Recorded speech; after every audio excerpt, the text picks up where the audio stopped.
going on from there, it's going to be some featured snippets. We all know that Google is trying to eat everyone's lunch, scrape paid content, and put it up on their search engine results page.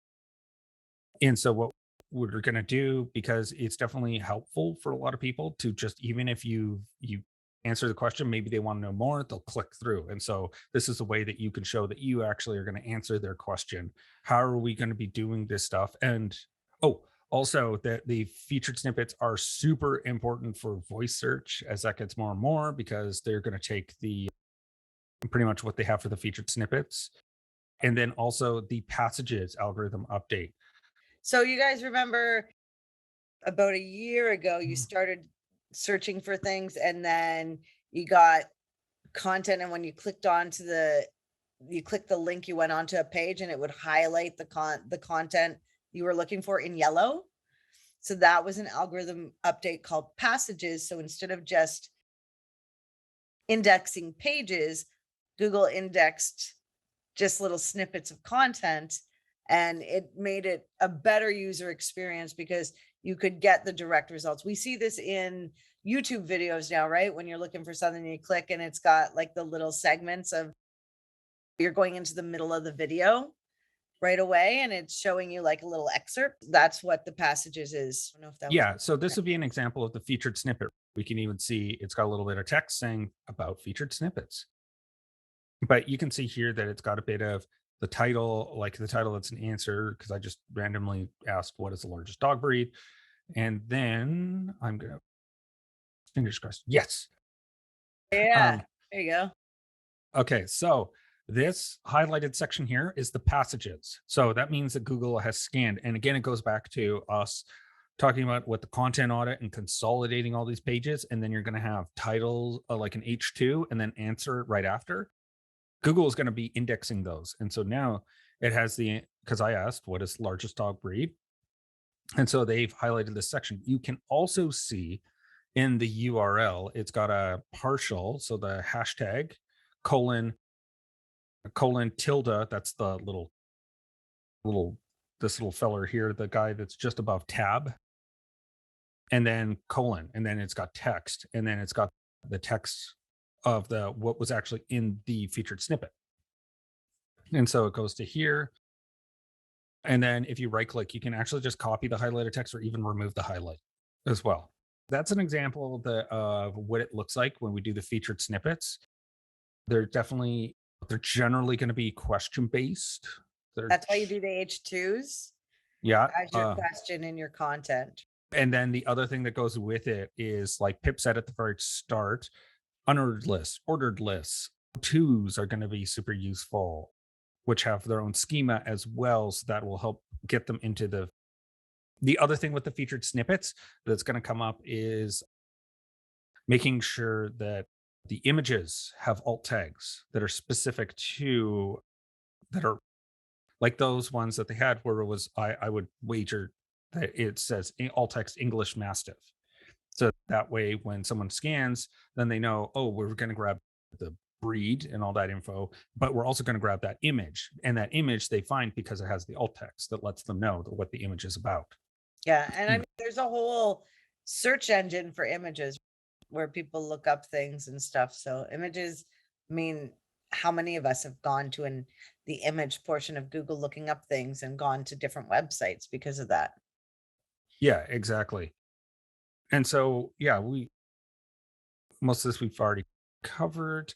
And then the big one is like making sure that it's the right format for what the person's expecting. I asked a question, so and the question was going to be a paragraph.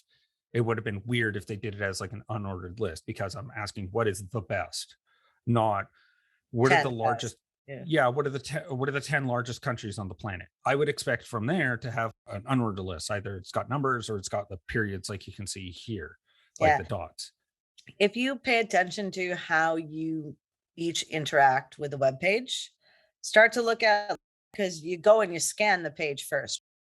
A lot of the time, some people will read the end and the conclusion above everything else. People will just look at the headings to decide if they're going to read your content and if what you have is what they're looking for.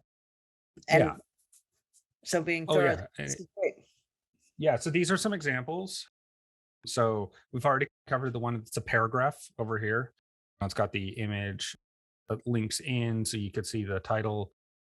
They're also, you'll notice that they're doing more and more word clouding the words on the page. So it's scanned the page and it's shown, oh, there's going to be some stuff about low calorie, low fat, high protein, strict Atkins, keto. These are all going to be related keywords to low carb diet. Over here, this one's going to have the table. So because we asked for different sizes, it's going to cross reference different bits of information. This one, instructions. So the how to, that one is going to be done with the schema as well, which we'll go into next week on how to set that up. And then this one, we've got top grossing movies. And then don't ask me why they decided to start at 19. I didn't rank these parts, but whatever. And then also, we've got, these are also done with schema, funny enough. So the websites like IMDb, or in this case, CBS News, they would have had the image. And so some of that is done with schema. Sometimes it's done with alt text as well in this case, because I don't think they would schema across the whole page for each one. But yeah, you can see that it's got different variations as well. And you'll also notice, sorry, just to jump off of this one, you'll notice in your reviews and your Google reviews that words like this, word clouding, is becoming bigger and more prominent. As you'll notice, like ours, I think professional is one of the ones that shows up for ours all the time. And so you'll Yeah. notice that in reviews that they've scanned all the reviews and they basically take like a counter of every word, and then they'll show prominently in your Google reviews which words show Well, up the most. and if you are going to ask a business a question, when you start typing the question, any content and like any words that relate to your question will come up as reviews or products or posts to give you what you need, so you don't necessarily have to take another action. Yeah. Yeah, it's definitely, Google is, again, blunt forcing it, where it just finds like single words or a little string like this. And so it's definitely one you want to pay attention to, because this is all going to be relevant to Google and how it ranks websites. Yeah, going off of that, it is schema. It was done in collaboration with all the major search engines. I think actually Yandex was the one that started it. Yeah, because they Ready brought for it. used Yandex? Now, do we know what Yandex is? Yandex is Google for Russia. Yeah. Uh, So you go incognito when you go there, but you can find movies there. they're very unscrupulous about what things they'll rank for. And so they came to Google and Bing and Yahoo, and they all worked together to create a common standard so that they weren't all double doing it. And then everyone need to have 4 different versions of schema. So they all worked together. They built one mode of it. And it's just a bit of code that goes into the head tag. So it's invisible to normal people. It's literally a script like JavaScript, that it just has it's a little object, and it's got a bunch of attributes with it. And yes, we are going to teach you how to do it. Yeah, Oh we yeah. are. Yeah, and honestly, so the link that we have here, the schema markup generator,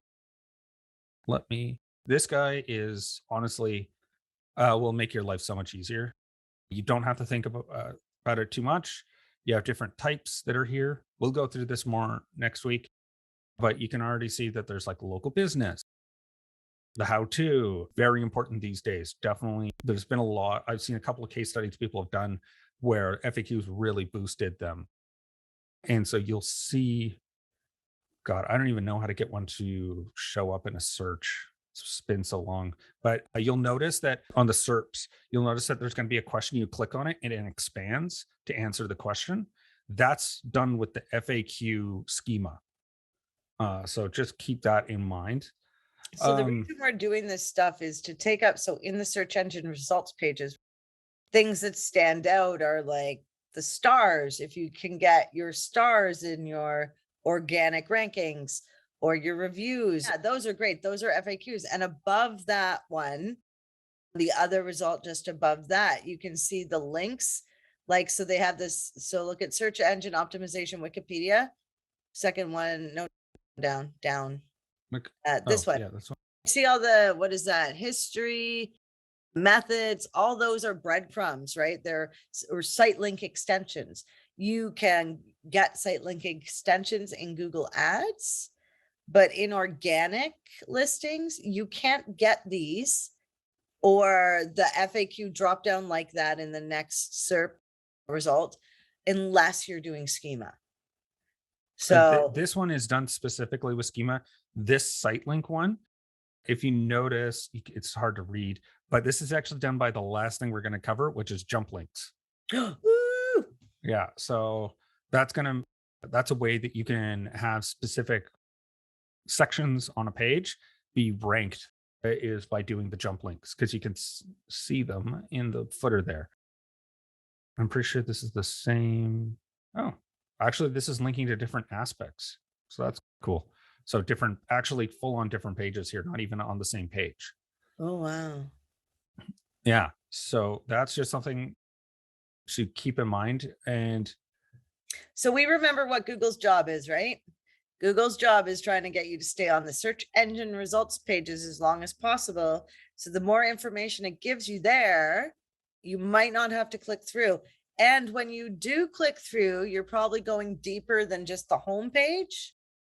You're probably going into the site to get that information.